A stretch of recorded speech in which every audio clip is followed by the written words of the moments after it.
Good morning বন্ধুরা। তো সবাই কেমন আছো? কতদিন ধরে ভিডিও দিতে পারছি না, কন্টেন্ট দিতে পারছি না, খুব খারাপ লাগছে জানি, তোমাদের আমারও খুব খারাপ লাগছে। তাই আজকে আসলাম।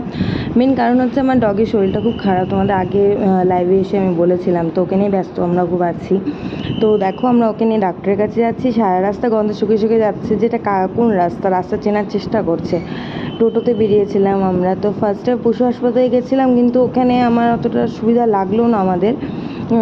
রিপোর্ট মানে উনি যে বলছিল যে মেডিসিন খেয়ে দেখতে দেন, কিন্তু ওটা ওয়েট করলে তো হবে না, আমাদের দেখতে হবে যে কী প্রবলেমটা আছে।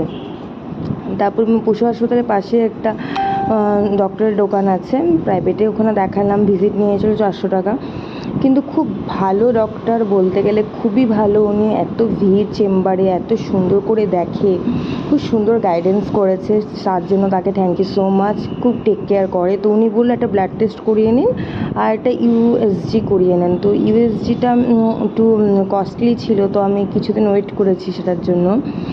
আর ইউএসজিটা করার সময় ওটা তো ডাক্তারের গাইডেন্স দিতে হবে, উনি 19 তারিখের পরে আসবে। তো ওর ফার্স্টে ব্লাড টেস্ট ছিল, ব্লাড টেস্টে রক্ত নেওয়ার জন্য ওকে বলেছিল হাম্পিকে। তাই আমি ভাবলাম এই স্বামীর ইঞ্জেকশন দেখলে যা ভয় পাই, মানে ওকে ব্লাড টেস্টে ইঞ্জেকশন নিয়েছে, আমি ঘর থেকে বেরিয়ে গেছি, মানে দূরের থেকে একটু ভিডিওটা করেছি, জাস্ট আমি খুব ভয় পাই ইঞ্জেকশন দেখলে, এখনও ইঞ্জেকশন ভয় পাই। তো ব্লাড টেস্টের রিপোর্টে এসেছে যে জলটা খুব কম আছে, কেন জল একটুকু খায় না। এখানে আমার দোষ নেই, আমি অনেক জল খাওয়ানোর চেষ্টা করি আমরা, কিন্তু খায় না। তো ডক্টর বললো লিকুইড জাতীয় খাবার দেন, তো আমি এখন ওটাই দিচ্ছি। তোমরা প্রে করো যাতে ও তাড়াতাড়ি ঠিক হয়ে যায়, আবার বদমাশি করে, অনেকটা মেডিসিন খেয়ে ঠিক হয়ে গেছে, আশা করি আরও ভালো হয়ে যাবে তাড়াতাড়ি। থ্যাংক ইউ সো মাচ, তোমরা আমাকে সাপোর্ট করো, খুব দরকার।